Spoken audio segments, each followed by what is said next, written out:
یہی صورتحال گلگت بلتستان سے جو خبریں آ رہی ہیں وہ بڑی جو ہے وہ تشویشناک ہیں۔ وہاں جو مجموعی طور پر جو سیمپل لیے گئے تھے اس میں 25 سے 30% کیسز میں کورونا وائرس کی تصدیق ہوئی ہے۔ تو ظاہر بات ہے کہ پاکستان کے ریاستی ادارے اس حوالے سے بہت شدید پریشان ہیں، اور یہ جو ساری صورتحال ہے وہ کنٹرول میں ہوتی نظر نہیں آتی۔ میں آپ کو ایک اور بات بتاؤں، ہمارے ان لوگوں کے لیے جو گھروں میں نہیں بیٹھتے، کورونا وائرس میں جو لوگ افیکٹڈ ہوئے تھے ان میں 63 دنوں میں جو فگر تھا،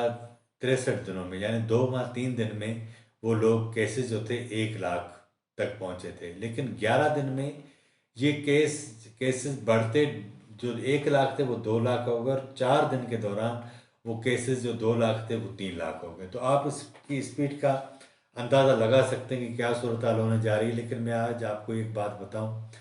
کہ وزیر اعظم عمران خان اور اپوزیشن جماعتوں کے درمیان ایک بہت بڑا گیپ موجود ہے، اور یہ ملک کی جو مجموعی طور پر حالات ہیں ملک کے، اس میں ملک کی سیاست یہ کسی طور پر افورڈ نہیں کر سکتی جب ملک کے تمام ادارے ایک پیج پر ہیں، اور یہ صورتحال جو ہے وہ مرنے مارنے کی نہیں، جان ہے تو جہان والی پوزیشن پہ ہے کہ یہاں اب کوئی دشمنی نہیں رہی اس زمین پر۔ اگر انسان ہے تو اس زمین کی حیثیت اور اس کی ویلیو، اگر یہ 7.5 ارب لوگوں کی سرزمین جو زمین ہے، اس کو جس طرح اس وائرس نے اپنے جو ہے وہ دہشت اور اپنی مہلک انگیزی سے اس کو کنٹرول کیا ہے، اس سے لڑنے کا ایک ہی طریقہ ہے کہ تمام جو فورسز ہیں وہ ایک پیج پر آئیں، اور وہ تبھی آ سکتی ہیں جب یہ آپ اپنی انا کو ختم کریں گے۔ آج جس وقت وزیر اعظم عمران خان سینئر صحافیوں سے بات چیت کر رہے تھے اور وہ پورے میڈیا پر لائیو چل رہی تھی، تو اس کا مقصد یہ تھا کہ انہوں نے جان بوجھ کر، بظاہر تو انہوں نے ایک اچھا کام کیا، ایک بڑے ریلیف پیکیج کا اعلان کیا، لیکن جان بوجھ کر اپوزیشن کی تمام جماعتیں اور حکومت کی بھی اتحادی جماعتیں، جس میں چودھری پرویز الہی، اختر مینگل، MQM اور اس طرح کی جو دیگر جماعتیں تھیں، وہ بھی اس آل پارٹیز کانفرنس میں شامل تھیں۔ صرف ایک ہی جماعت جو ہے وہ اس آل پارٹیز کانفرنس میں شامل نہیں تھی، اور وہ تھی حکومتی جماعت تحریک انصاف۔ ملک کی باقی تمام جماعتیں اس آل پارٹیز کانفرنس میں شامل تھیں، اور ظاہر ہے کہ یہ انیشیٹو بلاول بھٹو زرداری کا تھا اور میاں شہباز شریف کا بھی تھا، تو انہوں نے مل ملا کے یہ سارا ارینج کیا اور ایک مطالبہ کیا کہ فوری طور پر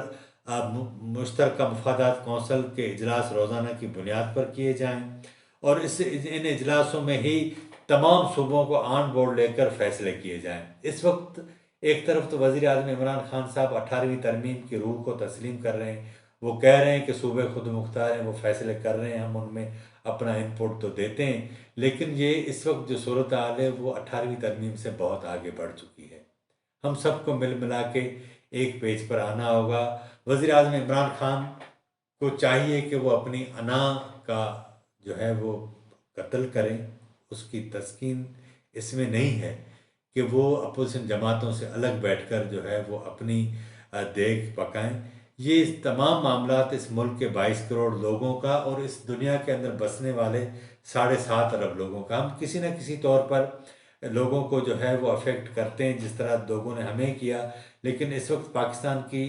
نے کیا کیا ہے، جو بہتر اقدامات کیے ہیں، تمام انٹرنیشنل فلائٹس بند کر دی ہیں، ڈومیسٹک فلائٹس بند ہیں، ریلوے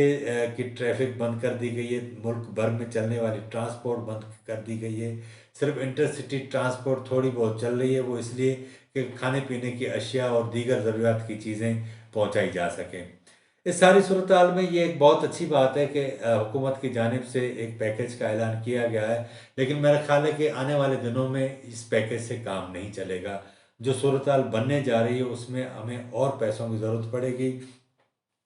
تو میرا خیال ہے کہ حکومت کو اور اپوزیشن کی جماعتوں کو ایک پیج پر آنا چاہیے، اور یہ کام اب حکومت کا ہے کہ وہ تمام جماعتوں کے ساتھ بیٹھے، سب کو بلائے۔ اب تو عمران خان صاحب کے لیے جو سب سے بڑی آسان بات ہے وہ یہ ہے